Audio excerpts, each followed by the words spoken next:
made. And in the past, the Indian diaspora as well in the UK has raised this issue, and they have questioned the comments that have been made. The Hindu Council, for example, in the UK has said on record that the Labour had increasingly become anti-Semitic and anti-Hindu. And there were several Hindu groups in the UK which pressed for action against Jeremy Corbyn. And they have said in the past, for example, there was one letter written and they said that Jeremy Corbyn has remained silent when there has been a strident anti-India protest which culminated in anti-Hindu sentiments, and that the Hindu community there complained that on Diwali they were recently targeted by demonstrators prompted by several Labour Party members. And I think Aarti Tikku is joining us on the phone, and Aarti Tikku is a journalist. Aarti, now see the comment that this guy is, Jeremy Corbyn is a known India baiter.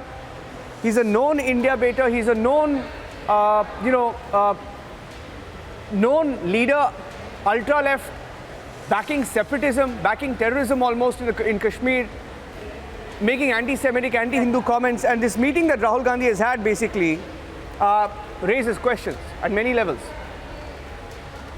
Absolutely. Well, it's very disappointing that Rahul Gandhi, who is presenting himself as the biggest voice of the opposition in India, he is standing next to, in fact, almost in an embrace with Jeremy Corbyn. And Jeremy Corbyn, as you rightly pointed out, he's a known India baiter. But more than that, he is the same guy, the same politician in the UK who was supporting Jammu and Kashmir Liberation Front.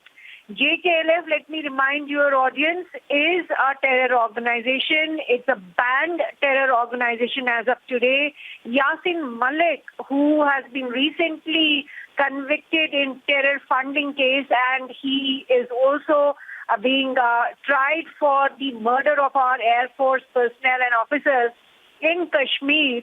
And JKLF is the same organization which killed our former diplomat Ravindra Matre in the UK. And there is a litany of, charges against the JKLF from whichever angle you look at and whichever political prism you look at. But JKLF has always been a terror outfit in Kashmir. In fact, it was a leading terror outfit in 1990, wherein it killed, hundreds of Kashmiri pundits.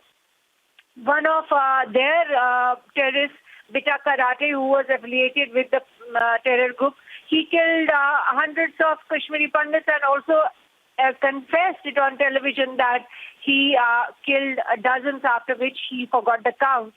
Now, this man, Jeremy Corbyn, who is welcoming Rahul Gandhi and Camp Pitroda, this picture is shocking. It is really salt on the wounds of Kashmiri pundits who continue to be persecuted. Our people are still getting killed as of today in Kashmir. Just 2 weeks ago, Rahul Bhatt was killed by terrorists in Kashmir. And all these terrorists, they are linked in one or the other way to JKLF, because JKLF was almost like a motherboard of terrorism in Kashmir. And Rahul Gandhi, in a way, is unfortunately siding with the enemy of India, because Jeremy Corbyn doesn't really see much difference between JKLF terrorists, JKLF terror group, and any other political party in India. He thinks that JKLF is, in fact, has given them the status of freedom fighters in Kashmir. So it's very shameful that Rahul Gandhi is actually maligning the legacy of his grandparents, the legacy of the Nehrus and Gandhis, because they would not have accepted Rahul Gandhi. They would not have accepted anyone standing next to those who are justifying terrorism in Kashmir and in the rest of India. So very, very unfortunate. it is really, in a way, standing with the enemy. Very, very unfortunate.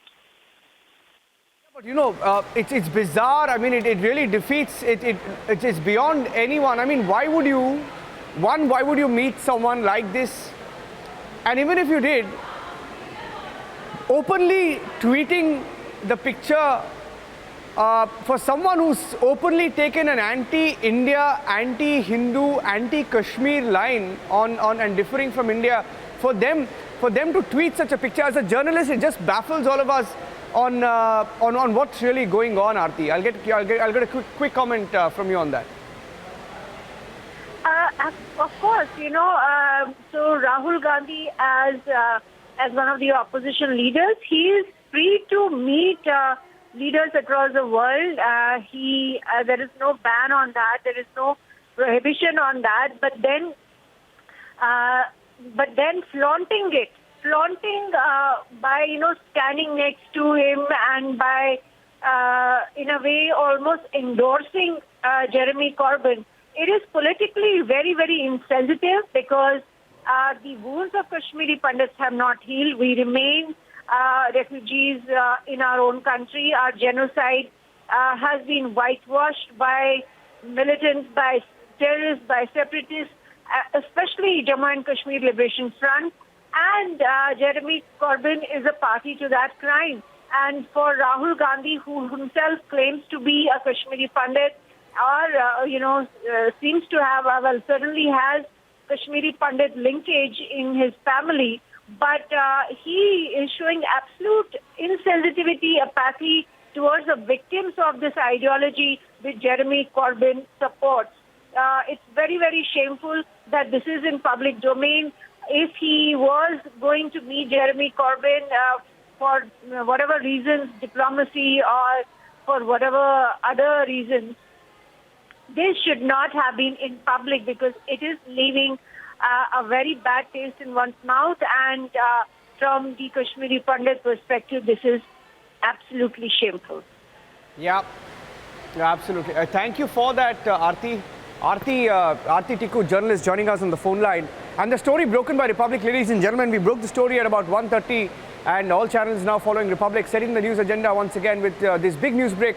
Shehzad Poonawalla of the BJP joining me live on the broadcast right now. Shehzad, this gives you a sense of deja vu that it's happened before, and it has. And and what's even more baffling is, why would you flaunt such a meeting? Someone who's anti-India, anti-Hindus, anti-army, anti-Kashmir, anti-India's position on Kashmir. Shehzad. Niranjan, this shows that on the one hand, Congress party says it's doing Bharat Jodo Yatra in India, but Rahul Gandhi is on a Bharat Jodo mission in UK. This is yet another evidence of how, in the name of Modi Virod and BJP Virod, Rahul Gandhi and Congress have descended into India Virod. Jeremy Corbyn, his views, his poisonous views on Kashmir have been rejected even by his own party, the Labour Party. And here Rahul Gandhi is going and validating and legitimizing the views of a man who has espoused a Pakistani propaganda narrative on Jammu Kashmir. Today the question must be asked that is this not the same Rahul Gandhi who also went and met the Chinese ambassador during Doklam crisis? This is the same Congress party which has a secret MOU with China that took money from RGF into RGF from China, that time and again propels Chinese propaganda, that took a stance on 370 that suited Pakistan, and now they go and endorse a person who wants Jammu Kashmir to be taken away from India, who spews venom against the Indian army. This shows that their agenda in the name of Modi Virod is to do Virod of Indian Sena, Indian institutions and India itself. This Congress party should come out and explain that do they condemn this visit or do they justify and celebrate this visit of Rahul Gandhi with a man who is constantly spewing venom against India and against the Indian armed forces. Well, absolutely. Absolutely, Shehzad. We'll have to wait and watch what the Congress party says in response to this, but it's extremely, extremely shocking. Just to give you a background about who Jeremy Corbyn is, I can say it, he's the biggest India critic. When I say India, I'm not talking about just the government. This leader, the ultra-left, he's almost an ultra-left leader of the Labour Party, someone who the Labour Party themselves rejected. Jeremy Corbyn was sidelined pushed out for his anti-Semitic and anti-Hindu stand. There have been so many petitions against this leader called Jeremy Corbyn in the UK. And why in the world would an Indian leader go and meet an India baiter? Dr. Monica Verma is joining us on the phone line. Monica Verma, if I can get your reaction to the story.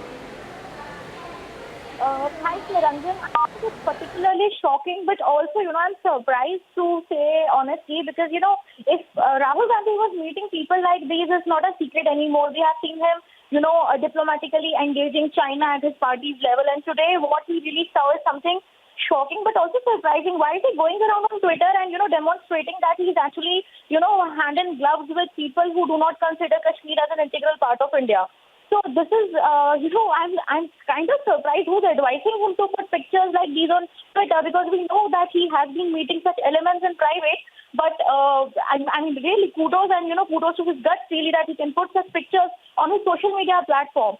Also, one thing that we must recognize here by all means is that it is a pattern. This is not the first time that his party has engaged Jeremy Corbyn. Earlier also, I think in year 2019 or 18, I don't remember the exact year, but the Indian Overseas Congress, certain representatives had met Jeremy Corbyn, and there was a huge controversy even at that time when the pictures were put on Twitter.